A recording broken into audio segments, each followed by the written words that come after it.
요한복음 21장 1절에서 17절까지의 말씀, 하나님의 말씀이 여기 이렇게 기록되어 있습니다. 그 후에 예수께서 디베라 호수에서 또 제자들에게 자기를 나타내셨으니 나타내신 일은 이러하니라.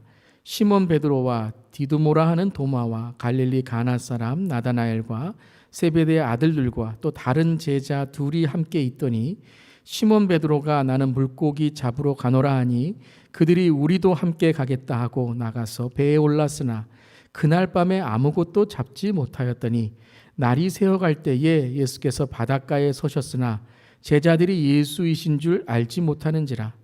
예수께서 이르시되 얘들아 너희에게 고기가 있느냐? 대답하되 없나이다. 이르시되 그물을 배 오른편에 던지라 그리하면 잡으리라 하시니 이에 던졌더니 물고기가 많아 그물을 들 수 없었더라. 예수께서 사랑하시는 그 제자가 베드로에게 이르되 주님이시라 하니 시몬 베드로가 벗고 있다가 주님이라 하는 말을 듣고 겉옷을 두른 후에 바다로 뛰어내리더라. 다른 제자들은 육지에서 거리가 불과 한 50칸쯤 되므로 작은 배를 타고 물고기 든 그물을 끌고 와서 육지에 올라보니 숯불이 있는데 그 위에 생선이 놓여 있고 떡도 있더라. 예수께서 이르시되 지금 잡은 생선을 좀 가져오라 하시니 시몬 베드로가 올라가서 그물을 육지에 끌어올리니 가득히 찬 큰 물고기가 153마리라 이같이 많으나 그물이 찢어지지 아니하였더라. 예수께서 이르시되 와서 조반을 먹으라 하시니 제자들이 주님이신 줄 아는 고로 당신이 누구냐 감히 묻는 자가 없더라. 예수께서 가셔서 떡을 가져다가 그들에게 주시고 생선도 그와 같이 하시니라. 이것은 예수께서 죽은 자 가운데서 살아나신 후에 세 번째로 제자들에게 나타나신 것이라. 그들이 조반 먹은 후에 예수께서 시몬 베드로에게 이르시되 요한의 아들 시몬아 내가 이 사람들보다 나를 더 사랑하느냐 하시니 이르되 주님 그러하나이다. 내가 주님을 사랑하는 줄 주님께서 아시나이다. 이르시되 내 어린 양을 먹이라 하시고 또 두 번째 이르시되 요한의 아들 시몬아 내가 나를 사랑하느냐 하시니 이르되 주님 그러하나이다. 내가 주님을 사랑하는 줄 주님께서 아시나이다. 이르시되 내 양을 치라 하시고 세 번째 이르시되 요한의 아들 시몬아 내가 나를 사랑하느냐 하시니 주께서 세 번째 내가 나를 사랑하느냐 하심으로 베드로가 근심하여 이르되 주님 모든 것을 아시오니 내가 주님을 사랑하는 줄을 주님께서 아시나이다. 예수께서 이르시되 내 양을 먹이라. 아멘. 하나님의 말씀입니다. 하나님의 말씀에 감사합니다. 오늘은 우리 부활절 후 두 번째 주일의 말씀을 함께 나누게 됩니다. 오늘 말씀은 베드로와 제자들에게 찾아오신 예수님의 부활의 장면입니다. 지난주에 이어서 우리 지난주 요한복음 20장의 말씀 나누었죠. 오늘은 21장의 말씀입니다. 오늘 2절을 보시면 제자들과 함께 우리 지난주에 함께 보았던 의심이 많았던 하지만 확신으로 주님께 고백했던 디드모라 하는 도마가 함께 지금 디베라 바다, 이것이 갈릴리 호수 갈릴리 바다인데요. 그것에 함께 있는 장면을 보게 됩니다. 여러분 지난주 기억하시죠? 도마가 부활의 주님을 만났을 때 어떻게 고백을 했습니까? 나의 주님, 나의 하나님 이렇게 고백을 했지요. 그리고 많은 제자들도 예수님이 부활하신 것을 보고 만났습니다. 그런데 여러분 오늘 장면을 보면 오늘 1절에 그들은 디베라 바다 갈릴리 호수에 있었다라고 기록하고 있습니다. 왜 도마와 베드로 그리고 제자들은 이 고향으로 돌아가 있었을까요? 우리가 생각하면 부활을 경험하고 부활의 주님을 만나고 이런 위대한 나의 주님, 나의 하나님이라는 고백을 한다면 그들은 이제 땅끝까지 복음을 전하고 주님의 부활을 전하는 그런 정말로 위대한 자리에 있어야 할 텐데 자신의 고향이었던 갈릴리 바다로 돌아가서 디베라 바다로 돌아가서 고기를 잡고 있었다. 일상으로 돌아갔다는 것입니다. 여러분 그럴 때가 있지 않습니까? 어떤 사람을 만날 때에 그 사람이 내게 너무 과분하다라고 생각되는 거죠. 그 사람이 너무 큰 사람이고 또 너무나 위대한 사람이라서 내가 만나기에는 내가 함께하기에는 너무나 과분한 사람, 그런 사람 있을 것입니다. 분명히 감사하죠. 그 사람을 만난 거에서 감사하고 또 감격하고 다가가고 싶지만 내 주제에 어떻게 그 사람과 함께 할 수 있을까라는 그런 생각을 할 때가 있는 것입니다. 사랑하지만 떠납니다. 그런 말처럼요. 내가 사랑하고 내가 만나고 싶지만 나와는 어울리지 않고 나와는 다른 그러한 위대함이 있기 때문에 나는 그 사람과 함께 할 수 없다라는 자격지심과 같은 마음, 바로 오늘 이 제자들의 마음이 아닐까 생각해 봅니다. 예수님께서 부활을 하셨죠. 더 이상 예수님의 제자로 내가 부름받기에 보잘것없는 자신들, 부활하고 위대한 하나님이라고 고백했지만 그 예수님, 하나님의 아들이신 예수님 앞에 너무나도 작아지는 내 자신을 볼 때 더 이상 다가갈 수 없는, 보잘것없는 내 자신을 발견하고 있는 이 제자들의 모습이 어쩌면 예수님에게 그런 멀어지게 하는 그러한 제자들의 모습이었던 것 같습니다. 제가 들었던 한 재미있는 유머 하나를 좀 나누고 싶습니다. 그 제목이 동물이 없는 동물원이라는 그런 유머의 이야기인데요. 동물원에 동물들이 이제 격리에 들어갔다고 합니다. 특별히 고릴라가 격리에 들어가서 이제 동물원에 고릴라가 없어진 거예요. 근데 이제 이 고릴라를 보고 싶은 아이들과 사람들이 많기 때문에 어떻게 하면 이 고릴라의 우리를 유지할까 생각했다가 이 고릴라 면접을 봤다는 거예요. 고릴라를 대신할 사람 면접을 본 거죠. 그래서 동물원의 고릴라 우리를 계속 유지하기 위해서 이 면접 본 사람이 고릴라의 탈을 쓰고 고릴라 우리로 들어가서 고릴라처럼 행동하는 겁니다. 많은 사람이 모인 거예요. 그 중에 한 명 고릴라같이 몸집이 있고 좀 고릴라같이 이렇게 행동을 잘하는 사람을 뽑았습니다. 근데 고릴라 탈을 이렇게 썼는데 진짜 고릴라 같아요. 분간이 안 갑니다. 그리고 너무나도 고릴라 그 흉내를 잘 내는 거예요. 그래서 하루는 너무 이분이 고릴라 탈을 쓴 이분이 너무 신이 나서 고릴라 행동을 하는데 자기가 사람인 걸 잊어버린 겁니다. 그리고 막 고릴라처럼 막 날리기 행동을 하고 흉내를 내고 나무를 타고 막 이리저리 다니면서 진짜 고릴라 같이 막 아이들이 막 진짜 막 환호성을 지르고 저런 고릴라가 어딨냐 그렇게 막 신이 난 거예요. 이분도 신이 난 거죠. 그러다가 나무에서 떨어져 버렸습니다. 그 떨어진 곳이 옆 우리에 떨어진 거예요. 근데 그 옆 우리가 호랑이 우리였습니다. 큰일 난 거죠. 근데 저 멀리서 호랑이가 막 오고 있는 거예요. 자기가 고릴라 탈을 썼다는 걸 잊어버리고 막 소리를 치는 겁니다. 살려주세요. 사람 살려. 큰일 난 거죠. 이제 자기가 죽게 생겼으니까요. 갑자기 이 호랑이가 이 고릴라에게 오더니요. 이 큰 이 다리를 턱 어깨에다 대더니 이렇게 말을 하더래요. 조용히 해. 조용히 해. 들키면 다 죽어. 그 사람도 호랑이 격리에 들어가서 탈을 쓰고 들어온 거예요. 근데 서로 몰랐던 거죠. 여러분 요즘에 어떻게 신앙생활을 하고 계십니까? 어떻게 삶을 살아가고 계십니까? 참 우리가 코로나19를 지나면서 모든 사람이 다 이 마스크 탈에 쓴 것처럼 자신을 숨기고 살아가는 것 같기도 합니다. 웃는 게 웃는 것 같지 않고 우는 게 우는 것 같지 않고 마스크에 탈에 쓴 우리 모두인 것 같습니다. 오늘 저는 말씀을 묵상하면서 특별히 오늘 전체의 이 말씀을 준비하면서 이런 마음이 좀 들었습니다. 이런 말씀이 좀 생각났습니다. 들키는 것도 은혜다라는 거죠. 들키는 것도 은혜다. 우리 모두는 들키지 않으려고 살아갑니다. 때로는 신앙생활도 종교생활처럼 내 자신은 경건하고 내 자신은 뭔가 된 것 한데 우리의 마음이 그렇지 않잖아요. 공허하고 허전할 때가 있고 사랑한다고 하지만 미워하는 마음이 생기고 남들 무시하고 그러면서도 괜찮은 것처럼 그렇게 살아가는 우리의 모습, 꼭 탈을 쓴.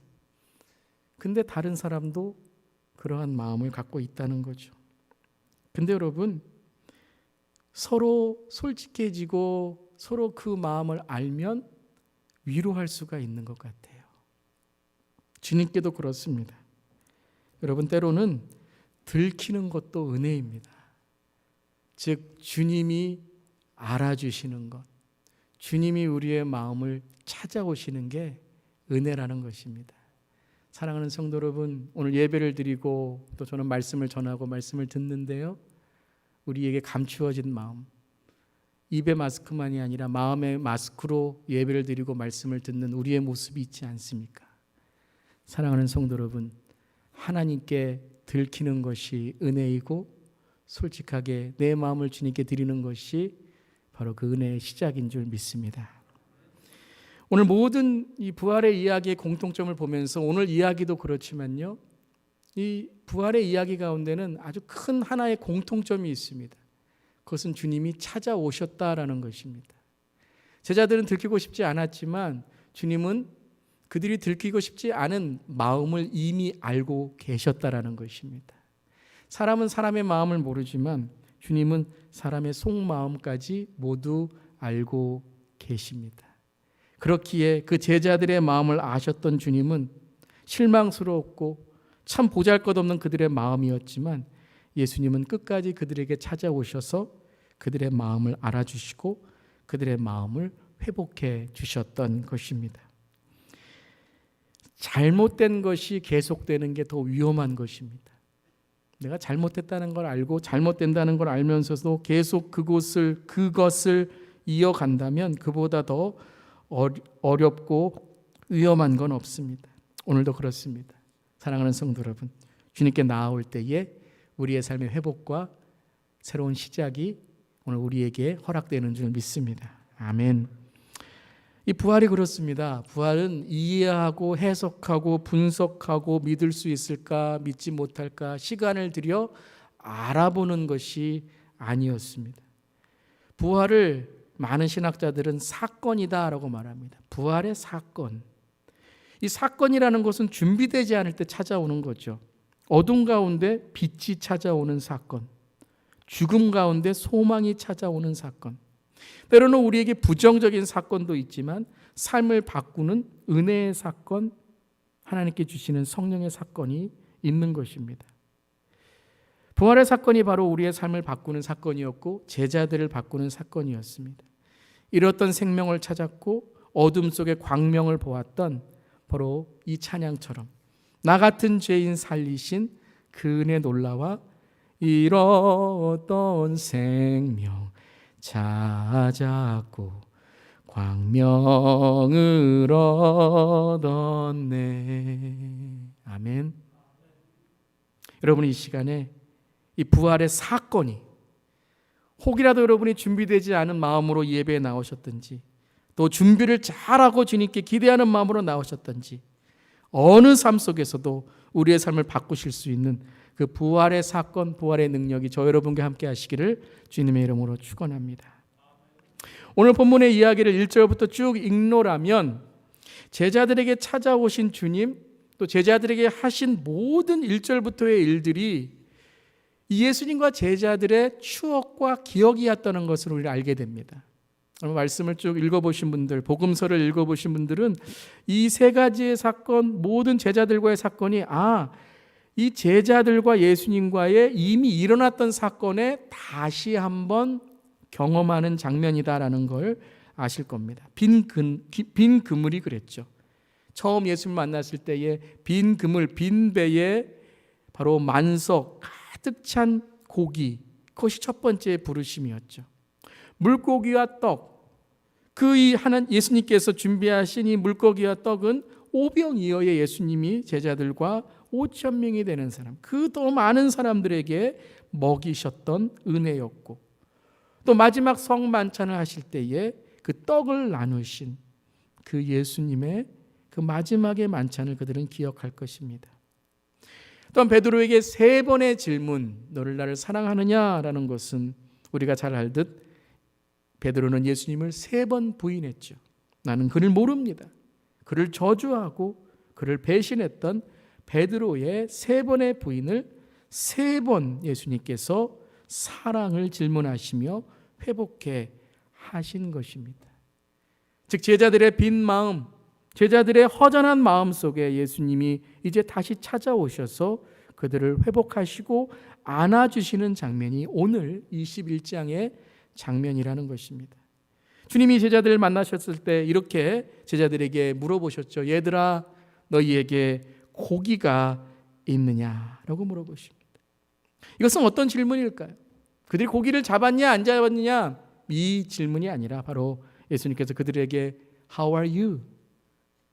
너희들 이 디베라 바다 갈릴리 호수에 왔는데 너희 마음이 어떠냐? 지금 너희들은 어떻게 지내냐라는 그 질문이죠. 그때 제자들은 대답합니다. 없나이다. 없나이다. 허전합니다. 공허합니다. 아무것도 잡은 게 없습니다. 잡으려고 했지만 아무것도 얻은 게 없습니다. 라고 고백하고 있는 것입니다. 사랑하는 성도 여러분, How are you? 요즘 어떻게 지내십니까? 코로나19가 이제 끝난다고 백신을 맞는다고 하지만 여전히 불안함과 두려움에 우리의 삶은 계속되고 있습니다. 이것이 끝난다고 육적인 것만 끝난다고 우리의 정신적인 것, 경제적인 것, 어려운 영적인 문제가 해결될까라는 생각도 합니다. 또한 우리 교회에도 성도님들이 정말 매주마다 함께 예배드리지만 여전히 모든 성도님들이 함께 예배드리지 못하는 모습에 여전히 허전한 우리의 마음을 갖게 됩니다.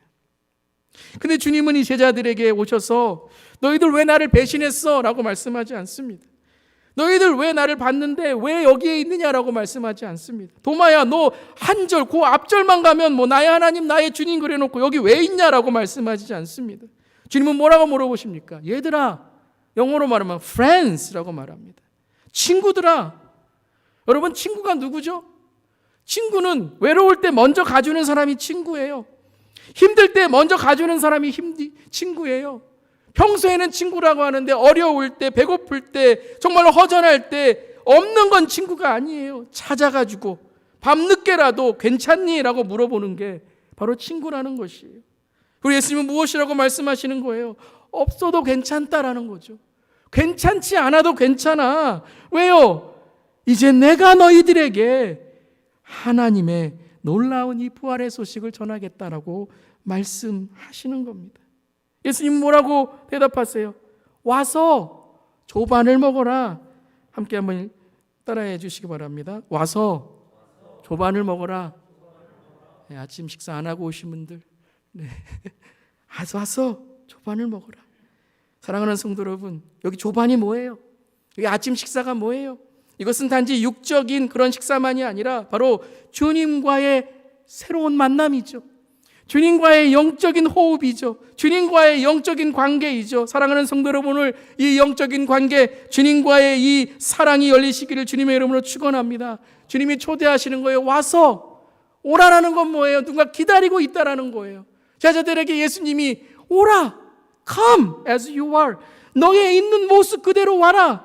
주님이 우리를 기다리시고 계시다라는 거예요. 주님이 오늘 이 아침에 여러분에게 풍성한 하나님의 은혜의 밥상을 차려주신 줄 믿습니다. 여러분은 그 밥상에 숟가락만 얹으면 되는 거예요. 여러분의 마음만 여시면 되는 거예요. 오라, 네가 마음을 열고 내가 그 안에 들어가서 나와 함께 먹고 마시자라고 말씀하고 있는 것입니다. 의심이 있으십니까? 도마와 같이 주님, 이 의심을 넘어서 주님을 만나는 신앙이 되게 하여 주시옵소서. 기도하면 주님이 만나 주실 줄 믿습니다. 베드로와 같이 배신하시고 실패하셨습니까? 주님, 사랑을 다시 한번 회복하게 하시고 주님 만나게 해주십시오. 만나게 해주시옵소서 라고 기도하면 주님이 우리의 마음속에 찾아오셔서 우리의 마음을 회복해 주실 줄 믿습니다. 그 사모함이 중요한 거예요, 여러분. 상황이 아니라 지금 사모함. 주님께서 나에게 와서 with me, 나와 함께 아침 식사 이 조반을 먹어라 라고 말씀하시죠. 여러분, 다 차려놓았는데 안 오면 못 먹는 거예요. 하나님의 은혜가 있는데 내가 그냥 하나님 떠나면 그것을 못 경험하는 거예요. 오늘 오시기를 바랍니다. Come as you are. 여러분의 모습 그대로 오늘 아침에 어떤 삶을 사든지 간에 주 앞에 나와 주와 함께 먹을 때에 주님이 오늘 우리에게 주님의 큰 회복의 은혜를 허락해 주실 줄을 믿습니다. 그렇다면 그 은혜가 무엇일까요? 오늘 바로 주님께서 회복하시는 그 베드로를 향한 그 은혜가 무엇일까요? 그것이 바로 이제 15절부터 조반을 먹은 후에 예수께서 시몬 베드로에게 이르십니다. 함께 우리 15절 말씀 읽어볼게요. 시작. 그들이 조반 먹은 후에 예수께서 시몬 베드로에게 이르시되 요한의 아들 시몬아, 내가 이 사람들보다 나를 더 사랑하느냐 하시니. 예. 여러분, 우리는 이 21장의 말씀을 많이 읽어봤기 때문에 참 은혜가 많이 됩니다. 주님이 나를 더 사랑하느냐? 그렇습니다. 주님, 내가 주님을 사랑합니다. 근데 이 말씀을 전체적인 스토리를 알면서 오늘 이 말씀을 처음 들어보신 분들, 처음 교회 나오셨거나 아직 이 예수님에 대해서 모르시는 분들, 성경에 대해 모르시는 분들은 조금 이상해요. 웬 사랑 타령이에요. 그렇죠, 여러분. 여러분, 어떤 중요한 일을 맡기는데요. 이번에 이런 프로젝트가 있습니다. 이런 학교에 이번에 참 중요한 게 있어요. 이거 잘해야 돼요. 이번에 망치면 안 돼요. 그러면서 이러는 거예요. 나 사랑하죠? 좀 이상하지 않습니까? 아니, 왜 나를 사랑해요? 이런 말을 해요. 이렇게 해야 됩니다. 잘해야 됩니다. 믿음을 주셔야 돼요. 믿어야죠. 이런 말씀을 해야 되는데, 사랑하느냐? 여러분, 왜 제자들이 뭐가 이쁘다고 예수님 지금 사랑 타령하고 계시는 걸까요? 여러분, 나를 더 사랑하느냐라는 것은 질문이 아닙니다. 지금 베드로에게 너 나 사랑해? 아니, 뚱딴지같이 배신한 사람에게 뭐 사랑한다고 이야기해요. 너 잘못한 거, 이거 잘못했지, 저거 잘못했지, 고쳐야지, 이렇게 말해야 되지 않겠습니까? 근데 이것은 질문이 아니라, question이 아니라 answer입니다. 너 아직도 사랑해 라는 거예요. 이런 거죠. 너 아직도 믿어 라는 거죠. 너 이번에 이렇게 중요한 프로젝트 할 자격 안 될 수도 있어. 이번에 이렇게 중요한 이런 일 아마 다른 사람에게 맡길 수도 있어. 그런데 I trust you. 난 너를 믿어.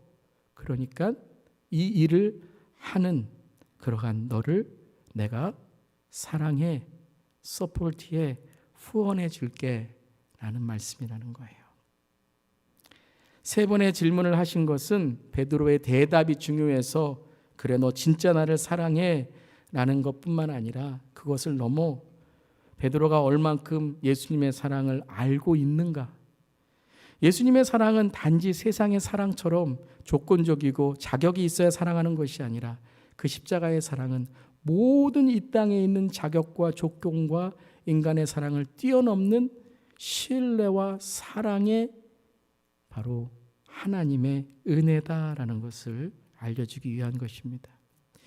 그래서 많은 분들이 이 사랑에 대해서 해석을 하시면서 이 사랑이 필레오, 친구의 사랑이냐, 아가페, 완전한 사랑이냐, 이런 단어에 대해서 많이 이렇게 강조하시는데요. 저는 그게 별로 중요하지 않다고 생각합니다.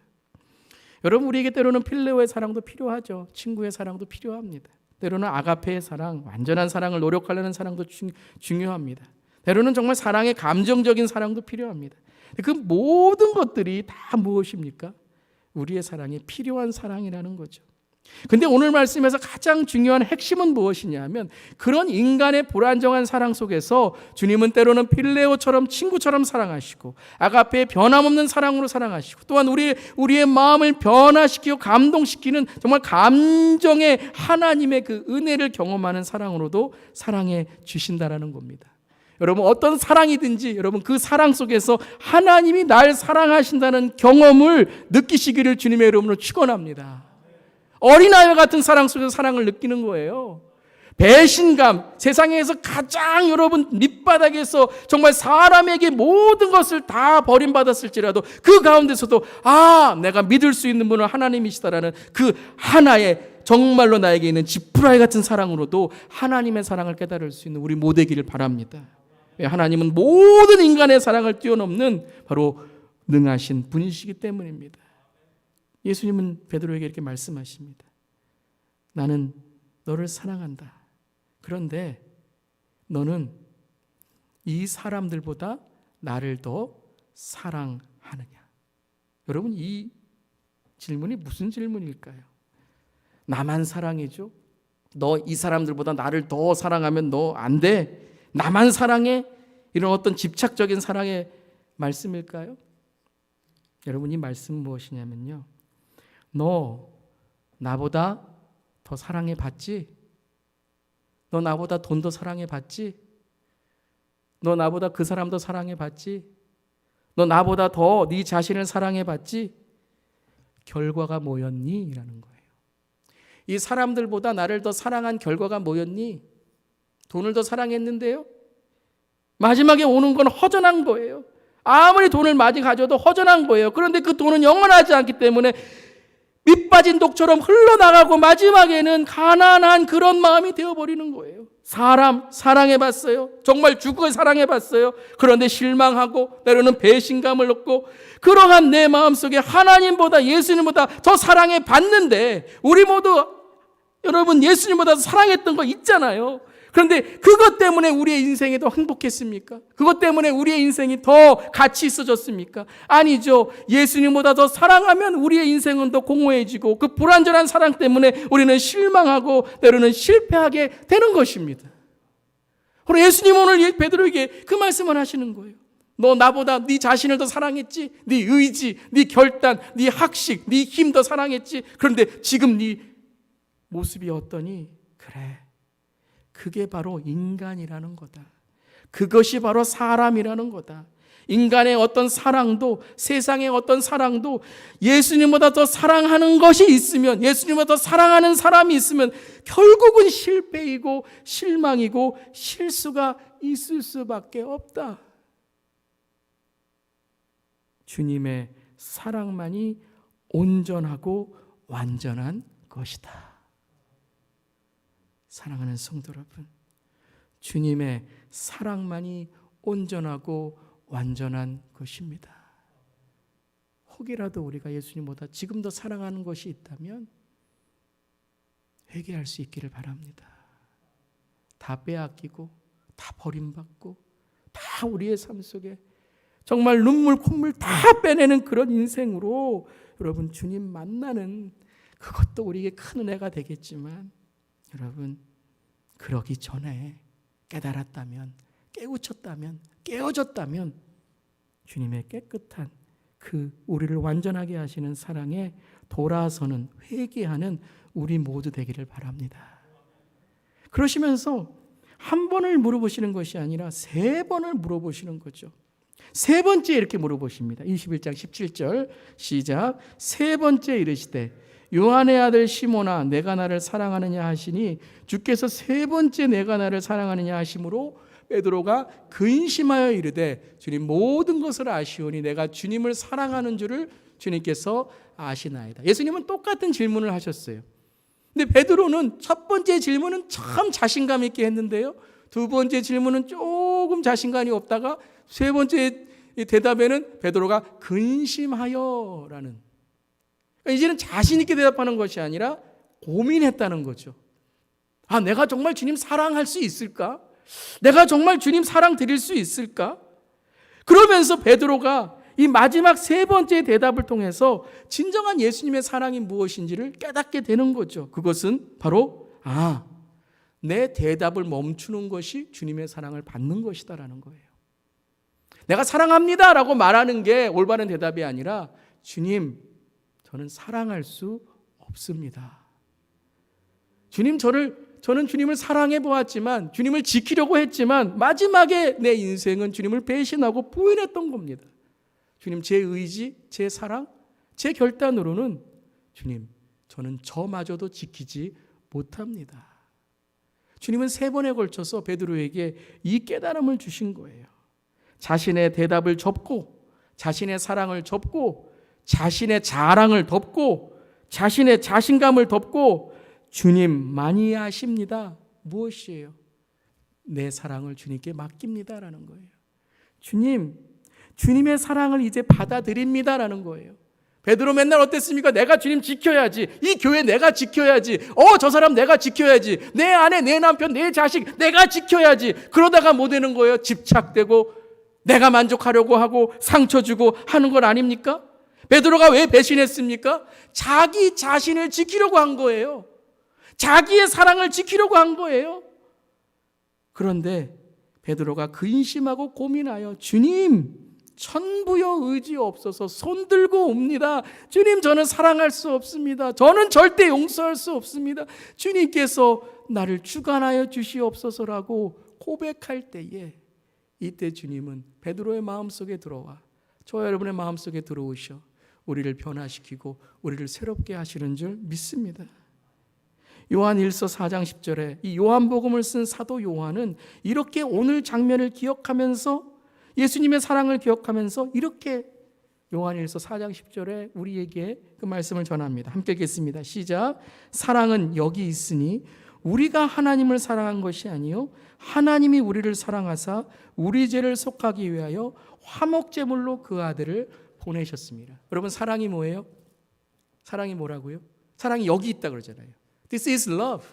This is the love. 사랑은 여기 있으니 사랑이 뭐예요? 우리가 하나님을 사랑한 것이 아닌 게 사랑이래요. 아, 나는 하나님을 사랑할 수 없구나 깨닫는 게 사랑이라는 거예요. 아, 내가 하나님을 만족시켜드릴 수 없구나라는 게 여러분 우리의 회개이고 우리의 만족을 내려놓는 거라는 거예요. 아, 내가 아무리 열심히 해도 여러분 우리가 아무리 열심히 해도 여러분 하나님의 능하심에 어떻게 우리가 다다를 수 있겠습니까? 여러분 하나님께 우리가 얼만큼 드려야 하나님이 부자가 돼요? 하나님은 이미 능하시고 부하신 분이에요. 아멘. 우리가 우리의 전 재산을 드려도 하나님의 부하는 여러분 부에는 아무 상관없는 거예요. 그건 우리를 위한 거죠. 우리의 삶이 가치 있고 목적이 있고 그리고 주님께 드림으로 우리의 삶이 정리가 되는 거죠. 내가 이렇게 산다라는 정리가 되는 거죠. 그 가치에 내가 따라가는 거죠. 그러니까 우리가 하나님을 사랑한 것이 아니요라는 고백을 할 때 하나님 내가 한 것이 아닙니다. 주님 제 목회 아무것도 아닙니다. 제 사역 아무것도 아닙니다. 교회를 몇 년 다닌 게 아무것도 아닙니다. 주님 내가 무엇을 하든지 간에 하나님에게 있는 것이 아니라 이 사랑은 뭐라고요? 하나님이 우리를 사랑하사. 오늘도 하나님이 저를 사랑하셔서 설교 전하게 하시는 거예요. 여러분 제가 매주 말씀드리고 여러분 예배당에 오시고 예배 우리 당에서 함께 예배드리고 온라인 예배드리는 거 우리가 오늘 일찍 일어나고 우리가 힘이 있고 우리 건강이 있어서가 아니라 하나님이 우리에게 허락해 주신 거예요. 그 마음이 있으면 뭐라고요? 하나님의 사랑이 우리 안에 들어와서 우리로 하여금 그 사랑, 그 죄를 속하여 주신 하나님의 은혜를 알고 화목제물은 하나님과의 관계와 이웃관계가 화목제물을 이루는 거예요. 번제물만이 아니라 내가 용서받았음만이 아니라 예수님이 돌아가심은 화목제물이에요. 내가 사랑했구나. 내가 사랑받았구나. 그러니까 내가 어떻게 사랑해야겠구나. 하나님의 사랑이 있구나. 내가 그 하나님의 사랑을 전해야겠구나. 그래서 11절 12절에 이렇게 계속 이어갑니다. 함께 읽겠습니다. 시작. 사랑하는 자들아 하나님이 이같이 우리를 사랑하셨은즉 우리도 서로 사랑한 것이 마땅하도다. 어느 때나 하나님을 본 사람이 없을 때 만일 우리가 서로 사랑하면 하나님이 우리 안에 거하시고 그의 사랑이 우리 안에 온전히 이루어지느니라. 사랑하는 자들아. 사랑하는 성도 여러분, 사랑하는 자들 되시기를 주님으로 축원합니다. 사랑하는 자들의 전제는 뭐예요? 사랑받았다라는 거예요. 사랑받은 자들아라는 거예요. 내가 요즘에 왜 이렇게 짜증이 나지? 왜 사람들이 미워지지? 왜 이렇게 사람들이 이렇게 안 좋아 보이지? 왜 남편을 이렇게 싫어하고, 아내를 싫어하고, 왜 자녀를 싫어하고, 왜 교회 나와서도 항상 이렇게 사람들을 보면 항상 이렇게 미움이 있지? 왜 그래요? 내 안에 사랑이 없어서 그런 거예요, 여러분. 중요한 건 여러분 다 멈춰야셔야 돼요. 그리고 하나님의 사랑이 얼마나 큰지를 먼저 깨달으셔야 돼요. 그래야 내 안에 사랑이 있는 거예요. 교회 100만 년 다녀도요 이 사랑을 못 깨달으면요 다 교회 일은 뭐예요? 다 내 자랑, 내 일로 끝난다는 거예요. 사랑하는 자들아 하나님이 우리를 이같이 사랑하신즉 어떻게 해요? 십자가에서 우리를 사랑하신 그 사랑. 그러니까 이 사랑을 깨달은 사람들은 뭐예요? 사랑이 내 안에 있으니까요. 여러분 물도 그렇잖아요. 물을 채우면 끝이지만요. 물이 넘치면 이 물이 넘쳐나게 돼요. 이게 성령 충만이고 이게 사랑 충만인 거예요. 할렐루야. 그 사랑이 내 안에 넘치면 마땅하다는 건 뭐냐면 it's natural. 자연스럽다라는 거예요. 자연스럽게 뭐예요? 그 사랑이 넘쳐나게 되는 거예요. 용서가 넘쳐나게 되는 거예요. 다른 사람 무시했던 일들이 저 사람 마음 아프겠다. 그러니까 내가 좀 그래도 잘 대해줘야지. 그런 마음이 생기는 거예요. 왜요? 주님이 우리 무시하지 않으셨거든요. 십자가에서 우리 버리셨지 않으셨거든요. 십자가에서 가장 약한 자, 소외받은 자들을 위해서 그 십자가에서 주님이 우리를 사랑하셨거든요. 할렐루야, 아멘. 마땅하도다. 그리고 우리가 서로 사랑하면 그 사랑이 우리 안에 온전히 이루어지는 것이다 라는 것입니다. 여러분, 사랑하는 우리 모두 되기를 주님의 이름으로 축원합니다. 사랑해야지 우리가 사랑받았음을 드러내는 거예요. 용서해야지, 여러분, 우리가 다른 사람 용서하면 그 사람의 죄가 없어지는 거 아닙니다. 그 사람의 죄는 하나님께서 판단하시는 거예요. 근데 우리가 왜 용서해야 되죠? 우리가 용서하면 하나님이 내가 용서받은 사람이라는 것을, 아, 그래, 너 용서받은 거 진짜 아는구나 라고 하나님께서 인정해 주시는 거예요. 사랑받은 성도님들, 용서받은 성도님들, 우리 모두 십자가의 희생과 우리를 위한 사랑을 알기에 서로 사랑하고 서로 용서하고 아멘 할 때까지 해야죠. 서로 은혜를 나누는 우리 모두 되기를 주님의 이름으로 축원합니다. 이 사랑이 예수님께서 또 같은 의미로 이제 명령하십니다. 그것이 바로 첫 번째, 내 양을 먹이라, 내 양을 치라. 이 치라는 것은 take care입니다. hit 아닙니다. 내 양을 take care하라, 돌보라. 그리고 내 양을 먹이라 하는 말씀이라는 거예요. 즉 사랑을 깨달으면 뭐 하는 사람이 돼요? 사랑하는 사람이 되는 거예요. 베드로가 내 사랑으로 할 때는 절대 다른 사람 사랑할 수 없었지만, 예수님까지 사랑할 수 없었지만, 이제 그 사랑이 그 안에 들어왔을 때 이제 그 사랑이 사명이 되는 것입니다. 한번 따라해 보세요. 사랑은 사명입니다. 예. 그래서 사랑을 여러분 감정으로 생각하면 절대 사랑 제대로 할 수 없습니다. 사랑은 사명입니다. 즉 우리에게 맡겨주신 축복이라는 거예요. 여러분 사명을 이루는 사람은요, 하나님이 축복해 주십니다. 사명을 하는 사람은 하나님이 힘을 주십니다. 사랑은 어렵죠. 하지만 그 사랑을 이루는 사람은 하나님께서 그 사람에게 하나님의 놀라운 일들을 일어나게 해 주신다는 거예요. 여러분 사랑의 특권을 버리지 마시길 바랍니다. 여러분 가정이 사랑을 하면, 교회가 사랑을 하면, 우리가 서로 사랑하면 하나님의 사랑이 넘치는 축복이 임하는 줄 믿습니다. 그리고 이제 내가 나를 사랑하느냐라는 질문이 내 양을 먹이라라는 질문이 됩니다. 그리고 양을 먹이라는 질문과 동일한 의미가 바로 오늘 19절입니다. 함께 읽겠습니다. 시작. 이 말씀을 하시고 베드로에게 이르시되 나를 따르라 하시니.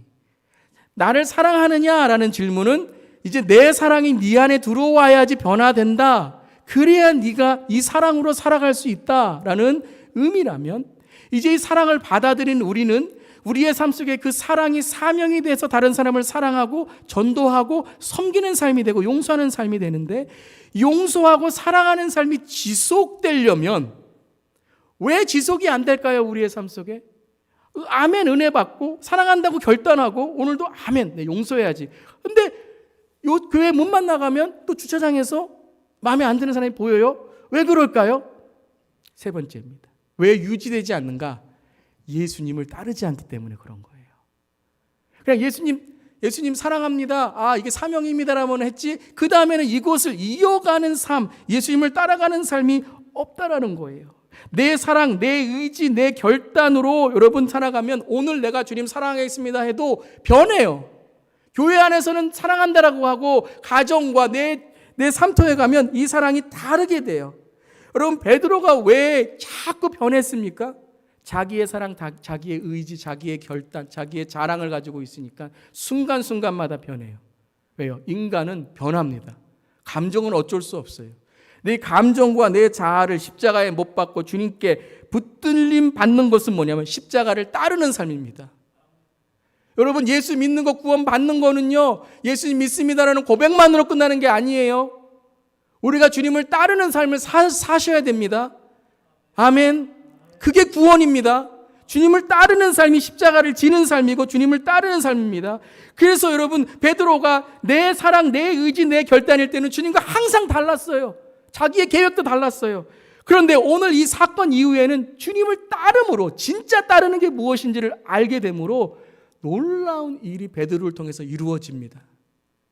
주님과의 다름이 아니라 주님을 따름으로 살아가는 우리 모두에게를 주님의 이름으로 축원합니다. 매일매일 주님을 따르셔야 돼요. 여러분 예배 시간에 예배 말씀 듣는 게 여러분 따르는 게 아니에요. 이거는 그냥 여러분 시동이에요. 시동 걸어요. 그럼 뭘 밟아야 돼요? 네, 악셀레이터를 밟아야 돼요. 오늘 여러분 사랑의 악셀레이터 시동을 거시고 여러분 은혜의 악셀레이터 밟으시기를 주님의 이름으로 축원합니다. 무슨 유행가 같은데요. 은행의 악셀레이터. 여러분 밟고 나아가는 저렴 될 때에 주님을 따라가는 저렴 될 때에 십자가 앞에서 나는 죽고 나를 내려놓고 감정으로 나를 묶는 것이 아니라 주님을 따라가는 우리 모두가 될 줄을 믿습니다. 근데 이제 마지막으로요. 22절에 나를 사랑하느냐는 주님의 사명 내 양을 먹이라 돌보라라는 것이었고 돌보라라는 것은 주님을 따르라라는 것이었는데요. 이 그럼 따르라는 것은 어떤 의미가 있는가? 그것이 22절입니다. 함께 읽겠습니다. 시작. 예수께서 이르시되 내가 올 때까지 그를 머물게 하고자 할지라도 내게 무슨 상관이냐? 너는 나를 따르라 하시더라 라고 말씀하십니다. 여러분 너는 나를 따르라 라고 말씀하시는데 그 앞에 뭐라고 말씀하셨어요? 내게 무슨 상관이냐 라고 말씀하세요. 여러분 주님을 따르는 것은 주님만 바라보는 겁니다. 주님만 바라보는 거예요. 주님 따른다고 하면서 다른 것 보면서 옆, 뒤 쳐다보면서 가는 건 따르는 거 아닙니다. 여러분 사랑하는 사람들의 모습을 보면 어떤 모습이 있어요? 그럼 제가 예전에 청년 사역했는데요. 어떤 청년하고 어떤 형제하고 어떤 자매가 있는데 10분만 지나면 둘이 좋아하는 걸 알게 돼요. 어떻게 알아요? 이 청년이 이 자매를 10분 동안 계속 쳐다보고 있어요. 다른 사람이 얘기해도 계속 쳐다보고 있어요. 이 자매도 그 청년이 쳐다보는 걸 계속 너무나도 미소로 바라보고 있는 거예요. 사랑하면 다른 거 안 보입니다. 때로는 실망해도요, 사랑하면 넘어가 줍니다. 웃어줍니다. 미소를 지어주고 사랑하면 불쌍한 마음이 듭니다. 기도해 줍니다. 여러분 그런 저렴 되기를 간절히 바랍니다. 주님을 사랑하면 주님만 바라보게 됩니다. 여러분 가정도 그렇습니다. 가장 어려운 것이 가까운 사람들과의 관계 아닙니까? 교회가 왜 이렇게 어렵습니까? 성도 간에 가깝다고 생각하기 때문에 그렇습니다. 가까우면요, 우리의 일반적인 생각은 기대가 큽니다. 가까우기 때문에 나한테 잘해주고 가까우기 때문에 나만 알아주기를 기대합니다. 그런데 기대가 크면 실망도 크고요. 가까운 것이 가장 크게 보이는 것이기 때문에 더 큰 기대를 갖습니다. 근데 기대가 아니라 기도하고 섬김을 받으려고 하는 것이 아니라 섬길수록 오직 주님만을 바라보는 삶으로 나아갈 수 있는 것입니다. 즉 예수님을 바라보는 것이 예수님을 따르는 거라는 거예요. 예수님만 바라보는 것이 예수님을 따르는 거예요. 예수님만 바라보는 것이 목회이고요. 예수님만 바라보는 것이 사역이고요. 예수님만 바라보는 것이 예배인 줄 믿습니다. 사랑은 바라보는 거예요. 따른다는 것은 바라보는 거예요. 왜 시험을 받고 왜 내 마음속에 여러분 미움이 있고 왜 내 마음속에 자꾸 비신앙적인 것이 들어오는가? 예수님 바라보지 않기 때문에 그런 거예요. 사랑하는 성도 여러분, 예수님 바라보며 나아가면 우리의 삶의 모든 것들이 예수님의 사랑으로 채워질 줄을 믿습니다. 그 사랑에 집중하는 저렴 되기를 주님의 이름으로 축원합니다. 제가 마지막으로 저의 짧은 간증하고 오늘 말씀 마치기를 원합니다. 저의 삶 속에 주님을 바라볼 수 있었던, 다시 사명을 회복할 수 있었던 간증 잠깐 드리고 오늘 말씀 마치겠습니다. 저도 미국에 유학 생활을 한 지 좀 오래됐습니다. 처음에 유학 생활을 하러 미국에 와서 한 3개월 정도 있다가 경험한 그러한 저의 경험인데요. 한 3개월 정도 있으면서 제일 힘들었던 게 이제 유학 생활, 특별히 언어가 제일 힘들었습니다. 그러한 유학 생활을 하면서 3개월 정도 됐을 때 저희 아버지께서 이제 미국에 오시게 되었습니다. 미국 방문하시게 되었죠. 그러시면서 저희 아버지께서 저에게 질문을 하셨습니다. 내가 나를 사랑하느냐? 이런 질문이 아니고요. 너 뭐가 제일 먹고 싶니? 그런 질문을 했습니다. 우리 다 먹고 살아야 되지 않습니까? 그래서 여러분 처음 미국에 왔을 때 뭐가 제일 드시고 싶으셨습니까? 아시는 분 아시네요. 네. 짜장면. 저는 짜장면이 제일 먹고 싶었습니다. 그래서 여러분 아버지께 이렇게 말씀드렸습니다. 여러분 우리 조국의 통일은 조국의 소원은 통일이지만 저의 소원은 짜장면입니다. 이렇게 말씀드리면서 짜장면을 이제 먹고 싶다고 말씀드렸어요. 그런데 그 시골이어서 여러분 짜장면 이제 여기 같으면은 짜장면 우리 중국 식당에 가거나 하면 짜장면 먹을 수 있겠지만 중국 식당이 없어서 짜장면을 어떤 장로님 댁에 가서 먹었던 것입니다. 그래서 아버지께서 전화를 하셔서 장로님 우리 아들이 짜장면을 먹고 싶다고 하는데요. 짜장면 좀 만들어 주실 수 있습니까? 그래서 짜장면을 만들어 주셨어요. 그래서 그 장로님 댁에 가서 짜장면을 먹었는데요. 제가 이제까지 먹었던 짜장면에서 제일 맛있었던 짜장면이었어요. 왜요? 3개월 동안 굶어 있었으니까요. 그래서 그 짜장면을 먹고 3그릇을 먹었습니다. 3그릇을 먹고 이제 제 학교의 기숙사로 가서 다음 날 놀란 게 있는데요. 다음 날 시험이 있었어요. 네. 그래서 이제 짜장면을 먹고 그 배부른 그 배가 지금까지 나온 배가 아직도 안 들어가고 있는 그 배를 움켜쥐고 다음 날 시험 공부를 해야 된다고 해서 이제 밤에 늦게 이제 시험 공부를 시작했습니다. 근데 그때 그 시험이 그 다음 날 시험이 뭐냐면요. 아메리칸 히스토리. 미국 역사였습니다. 그래서 시험 공부를 한다고 책을 이렇게 펴놨는데요. 여러분 잠에는 장사가 없다고 계속 졸음이 몰려오는 거예요. 그래서 어떻게 하냐 그러면서 이제 창문을 열어놓은 거죠. 창문을 열어놓고 잠을 쫓고 있는데요. 한 10분 지나니까요. 바로 잠이 들었습니다. 그래서 여러분 한 3시간, 4시간이 지났는데요. 제가 딱 일어나서 놀란 건 시험 공부를 하지 않아서 놀란 것보다 더 놀란 건 여러분 그때가 한 1월 정도 됐습니다. 한 3개월, 4개월 정도 지난 이제 제가 미국 온 지 1, 2월 정도 됐는데요. 그때 날씨가 참 추웠습니다. 창문을 열어놓고 공부를 하는데 제가 그 책에 얼굴을 이렇게 대고 책도 참 그 미국 책들은 이게 매끄럽잖아요. 반들반들하고. 근데 그 책이 차가워졌던 거예요. 제가 얼굴을 이렇게 대고 한 3-4시간 잤는데요. 그 차가운 겨울 바람과 또 제 얼굴이 그 책 위에서 자고 있는 그것이 제 얼굴이 마비가 됐던 겁니다. 그래서 오른쪽 제 얼굴이 안면 마비가 왔던 것이에요.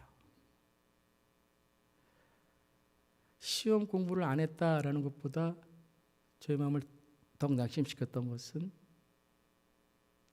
제 얼굴이 마비가 되고 이제는 제 인생이 끝났다라는 생각이 들었습니다. 미국에 이제 꿈과 소망을 갖고 와서 이제는 내가 이 미국에서 열심히 공부해서 정말 하나님 영광 돌리는 사람이 돼야지. 그렇게 미국에 온 지 3개월 만에 얼굴이 이제 마비가 되었던 거죠. 그 다음날 시험을 보는 둥 마는 둥 하고 방에 들어와서 하루 종일 침대에 누워서 벽을 보고 하루 종일 누워서 울기 시작했습니다. 이제 내 인생은 끝났다라는 거죠. 여러분 그때 누가 미국에 방문하고 오셨다고요? 아버지께서 이제 저를 방문하셨던 거예요.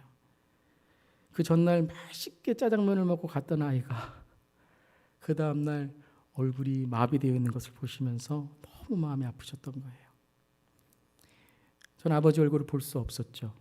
그냥 얼굴을 벽에다가 묻고 침대에 계속 누워 있었습니다. 아버지가 괜찮냐? 아무 대답도 하지 않고 계속 그저 벽만 보고 있었습니다. 그렇게 하루가 지났어요. 그날 밤이었습니다. 한 새벽 2, 3시쯤이었던 것 같습니다. 어떤 물이 흐르는 그런 소리가 들렸어요. 저는 고개는 돌아보지 않고 무슨 소린가 하고 귀를 쫑긋하고 있었는데요. 아버지께서 언제부터 시작했는지 모르지만 그 미국 기숙사에 보면 기숙사 안에 세수할 수 있는 세면대가 있습니다. 그곳에서 계속 물을 세수대야에다가 길러 오셔서 저의 얼굴을, 참 불편하셨을 텐데 제가 돌아선 얼굴을 계속 닦고 계셨습니다. 그러시면서 몇 시간 동안 그러셨는지 모르지만 계속 물을 짜고 뜨거운 물을 계속 제 얼굴에 계속 닦으시면서 이렇게 기도하시는 거예요. 하나님, 제 아들이 미국에 와서 안면이 마비되는 이러한 사건이 일어나고 일이 일어났습니다. 너무나도 마음이 낙심돼서 하루 종일 침대에서 누워 눈물을 흘리고 있습니다. 주님, 이 아들을 주님 위로해 주시옵소서. 이 아들을 주님 보살펴 주시옵소서. 그러면서 계속 저의 얼굴을 닦고 계시는 거예요. 그때 저의 마음속에 아버지의 그 사랑과 함께 하나님께서 저에게 주시는 음성이 있었습니다. 그것이 뭐냐면요, 내가 너를 인도하겠다, 내가 너를 책임지겠다라는 말씀이었어요. 저는 제가 주님을 위해서 무엇인가 할 것이라고 생각을 했습니다. 주님을 위해서 영광을 돌리고 제가 미국에 와서 정말 하나님 저를 크게 사용하셔서 주님을 위해 제가 쓰임받겠습니다 하고 그렇게 기도했는데 그것이 아니었어요. 제가 주님을 위해서 하는 것이 아니라 주님이 저를 위해서 저를 쓰시는 거예요. 주님이 저를 사용하시는 거예요. 주님이 저를 책임져 주시는 거예요. 그리고 그 사랑이 저를 인도하시는 거예요. 제가 아니라 주님께서 오늘 저를 인도하셔서 저를 인도하시는 거예요. 그래서 그 사건이 저에게 하나님과 다시 정말 주님께 내 삶을 드리고 주님이 저를 인도하시는 그 삶으로 제가 나아가는 그런 계기가 되었습니다. 사랑하는 성도 여러분, 오늘 어떤 삶의 문제가 있든지 간에 우리의 마음속에 어떤 어려움이 있든지 간에 주님 우리를 사랑하시고 주님은 우리를 인도하시는 줄 믿습니다. 오늘 이 찬양, 내 구주 예수를 더욱 사랑, 우리가 설교 후에 찬양할 텐데요, 이 찬양을 하면서 우리가 정말 주님께 내 마음을 드리면서 이 고백을 할 수 있기를 바랍니다. 내 진정 소원이 내 구주 예수를 더욱 사랑, 더욱 사랑. 여러분, 어떤 삶의 상황과 현실일지라도 우리는 주님을 사랑할 수 있습니다. 왜요? 주님이 우리를 여전히 사랑하시기 때문입니다. 기도하시겠습니다. 주님, 사랑합니다. 주님, 더욱 사랑합니다. 어제보다도 더욱 사랑합니다. 주님, 오늘보다도 내일 더욱 사랑하겠습니다. 그래야 우리가 살 수 있는 것입니다. 우리 안에 사랑이 없어 상처 입고 저주하고 배신하고 짜증나고 위한다고 하면서도 내 이익만을 구한 우리의 사랑 없음을 이 시간 고백합니다. 주님, 우리 안에 들어오셔서 주님의 사랑을 알게 하시고 주님의 사랑을 채워주셔서 우리가 이제 주님의 사랑으로 사랑 없는, 용서 없는, 상처 많은 깨어진 세상 속에서 주 예수의 사랑으로 그 사랑을 전하는 주 예수의 교회가 되게 하여 주시옵소서.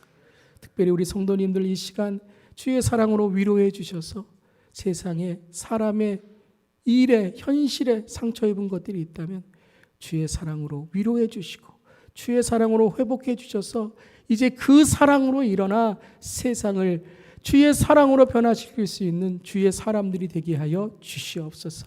주님, 더욱 사랑하겠습니다. 그 처음 사랑을 회복하게 하시고 그 처음 예수를 회복하게 하시고 또 특별히 이 시간에 그 예수를 만나지 못하시고 그 사랑을 만나지 못하신 분들이 있다면 주님, 인생의 가장 중요한 그 사랑을 찾아 오늘 우리의 인생 가운데 있는 그 사랑으로 주님과 동행하는 삶이 되게 하여 주시옵소서. 주님, 감사드리며 예수님의 이름으로 기도드리옵나이다. 아멘.